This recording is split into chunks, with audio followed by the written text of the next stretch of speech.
Now to a 12 News exclusive. Statistics reveal that current or former boyfriends and husbands kill nearly 3 women every day in the U.S. The Violence Policy Center's number is staggering, and now we're getting real stories from real survivors. Team 12's Brahm Resnik joining us now with the honest truth in 2 chairs: domestic violence.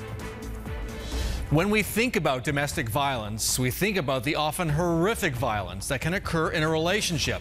But what I'm learning from survivors and experts in our 2 chairs is to look deeper for the warning signs when one partner controls the other. I found myself for the past 5 years being countless abusive relationships that were not love, that I thought was love.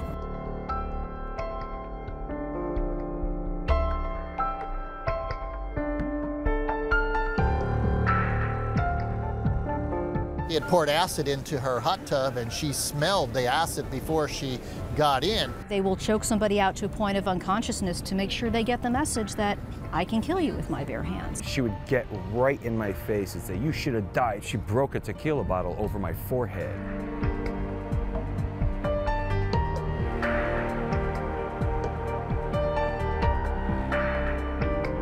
What don't we understand about these kinds of cases? You don't necessarily see that side of your partner when you first start to date them or you first start to get to know them, you know. And I never thought I would be in a relationship where I would be abused. It's about the control. It's not always about the violence.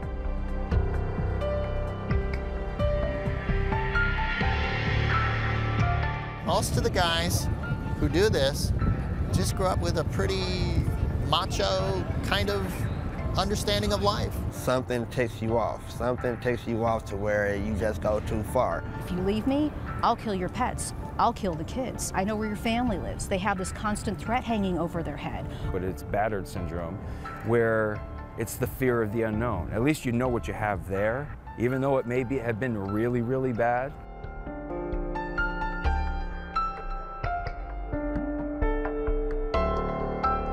Is there 1 or 2 cases that just stick with you, you can't let go of?